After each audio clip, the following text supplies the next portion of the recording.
तो भाई हेलो अस्सलाम वालेकुम, मेरा नाम है मुनीब अली और मैं आप लोगों का दोबारा से वेलकम करता हूँ मेरी एक और सी अच्छी सी और बेहतरीन सी वीडियो में। तो after a very long time मैं दोबारा से अपने चैनल पर आ चुका हूँ और मैं आया भी हूँ तो एक ऐसा टॉपिक लेकर जो कि आई एम श्योर कि आप लोगों को बहुत ज़्यादा फैसिनेट करेगा। तो चलिए आइए बात करते हैं स्पेस के बारे में।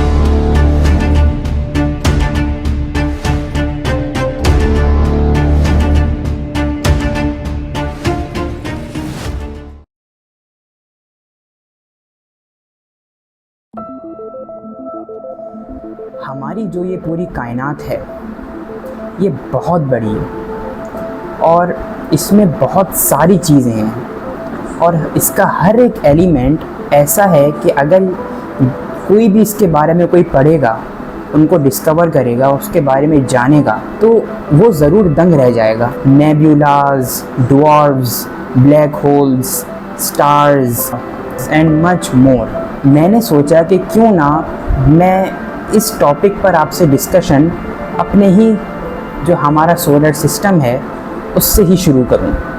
तो चलिए बात करते हैं एस्ट्रॉइड्स के बारे में। तो अगर हम लोग एस्ट्रॉइड्स के बारे में बात करें तो ये पथरीले, मेटालिक और छोटे ऑब्जेक्ट्स होते हैं compare to the rest of the planets in our solar system. सबसे पहले हम लोग ये जानेंगे कि ये एस्ट्रॉइड्स आखिर बने कैसे।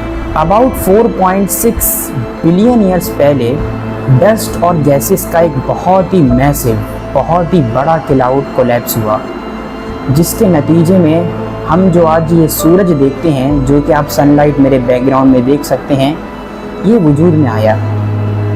और फिर उसके बाद जो बाकी बहुत से मटेरियल्स जैसे कि रॉक्स वगैरह ये आपस में जो है मर्ज हुए। मर्ज होने से ये बहुत जो आज हम प्लैनेट्स देखते हैं ये वजूद में आए, जैसे कि मर्क्यूरी हो गया, वीनस हो गया, जुपिटर हो गया, मार्स हो गया, ये सारे वजूद में आए। लेकिन मसला ये हुआ कि सारे के सारे जो रॉक्स थे, सारे के सारे जो मटेरियल्स थे वो प्लैनेट्स नहीं बने, कुछ रह गए, या फिर ये कहना अच्छा होगा कि कुछ बच गए, जिसको हम इंग्लिश में लेफ्ट ओवर्स भी बोलते हैं। तो बेसिकली ये जो मटेरियल्स बचे इनको हम एस्ट्रॉइड्स बोलते हैं। इसलिए ये कहा जाता है कि asteroids are the leftovers from the formation of our solar system. अब सवाल ये उठता है कि ये जो इतने एस्ट्रॉइड्स हैं ये आखिर हमारे सोलर सिस्टम में हैं कहाँ। बहुत से एस्ट्रॉइड्स जो हैं वो द मेन एस्ट्रॉइड बेल्ट में पाए जाते हैं।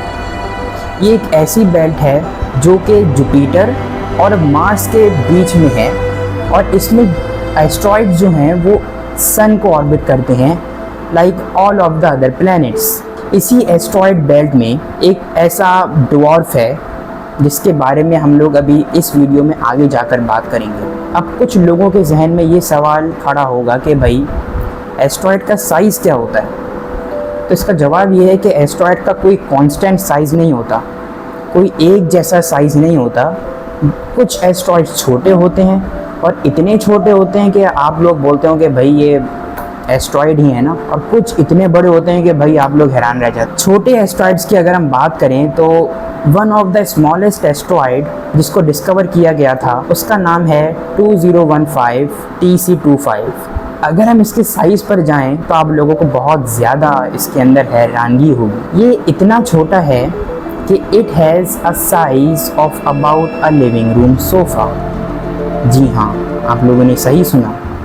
जो टिपिकल अमूमन हमारे घरों में जो काउच पाए जाते हैं जिसमें 3 बंदे बैठ जाते हैं, ये तकरीबन लगभग उसी के बराबर है। ऑन द अदर हैंड, अभी हमने एक छोटे एस्ट्रॉइड की बात की, अब हम एक जाइगेंटिक एस्ट्रॉइड के बारे में बात करेंगे जिसका नाम है सीरीज़। सीरीज़ को एस्ट्रॉइड नहीं बल्कि एक ड्वार्फ प्लैनेट बोलना ज़्यादा अच्छा होगा, ज़्यादा सही होगा। ये मैं किस लिए बोल रहा हूँ, वो इसलिए बोल रहा हूँ क्योंकि ये इतना बड़ा है कि इसको ऑफिशियली जो है इसको एक ड्वार्फ प्लैनेट क्लासिफाई कर दिया गया है। इसका जो डायमीटर है वो अबाउट 950 किलोमीटर्स तक का है और इसको बहुत पहले डिस्कवर कर लिया गया था जनवरी 1801 के अंदर, और 2006 के अंदर जो है इसको जो है एक ड्वार्फ प्लैनेट क्लासिफाई कर दिया गया था।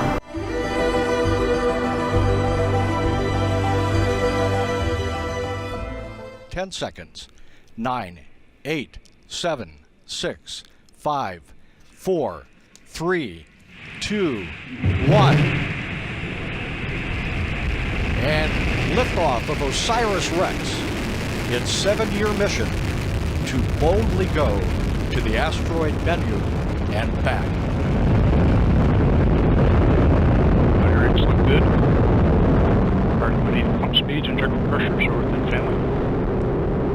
Repeat chamber pressures have plateaued, begun to ramp off.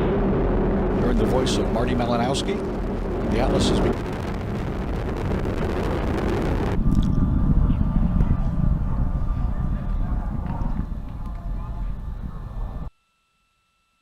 Next major event will be SRB jettison. अब वैसे तो एस्ट्रॉइड्स के हवाले से आपको हिस्ट्री में कई मिशंस मिल जाएंगे, लेकिन मैंने जब सर्च किया कि सबसे फेमस जो है मिशन कौन सा है, तो उसके अंदर मेरे पास एक नाम आया, द मिशन ऑफ OSIRIS-REx। ये एक ऐसी यूएस स्पेस क्राफ्ट का नाम है जो कि अर्थ से लॉन्च की गई थी। अर्थ से बाहर एस्ट्रॉयड जिसका नाम बेनू है वहाँ पर गई, वहाँ से इसने जाके सैंपल्स इकट्ठे किए और वापस उन सैंपल्स को अर्थ में डिलीवर किया। इस स्पेसक्राफ्ट को सितंबर 2016 के अंदर जो है वो अर्थ से लॉन्च किया गया और ये 3 दिसंबर 2018 के अंदर इसका अराइवल बेनू में हुआ और फिर 2020 के अंदर इसने बेनू के सरफेस से 4.29 आउंसेस यानी 121.6 grams of rocks and dust इकट्ठी की और फिर 2023 के अंदर इसने वो सैंपल्स जो हैं वो अर्थ में डिलीवर किए। अब हम थोड़ी बात कर लेते हैं बेनू एस्ट्रॉयड की। After its discovery in 1999, our first hints of what asteroid Bennu looked like came from the Arecibo Observatory. Then, as the OSIRIS-REx spacecraft made its way to Bennu, the asteroid grew in detail from a few tiny pixels to a surprisingly rugged world, littered with giant boulders. Bennu के जो rocks हैं वो loosely packed हैं, वो सख्ती से आपस में जकड़े हुए नहीं हैं। ये वाला जो एस्ट्रॉयड है ये बना कैसे?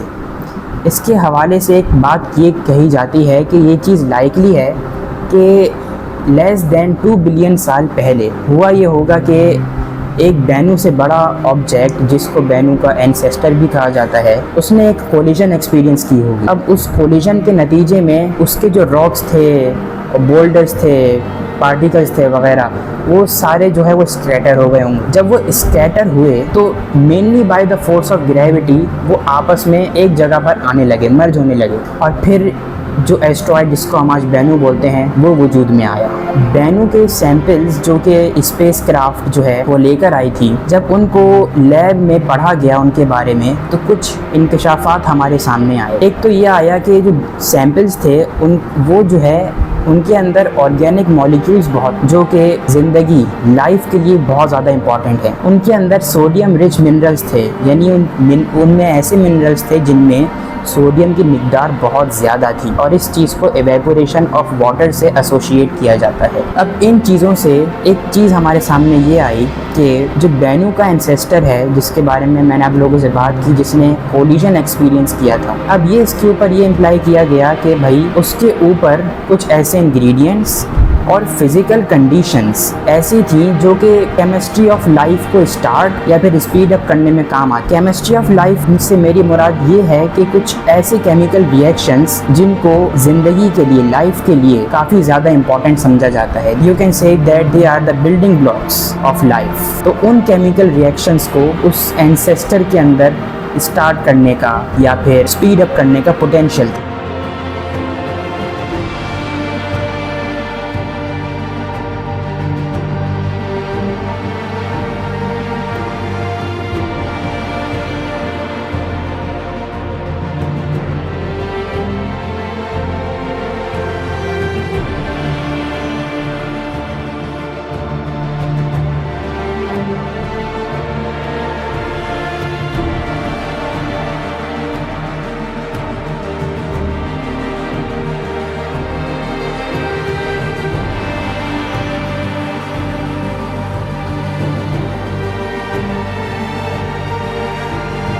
ये थी मेरी आज की वीडियो। उम्मीद है आप लोगों को अच्छी लगी होगी। हमने आज की वीडियो में एस्ट्रॉइड्स को बहुत ही ज़्यादा गहराई में जाकर डिस्कस किया और मैं आप लोगों से मिलूँगा अपनी अगली वीडियो में। तब तक के लिए अल्लाह हाफ़िज़।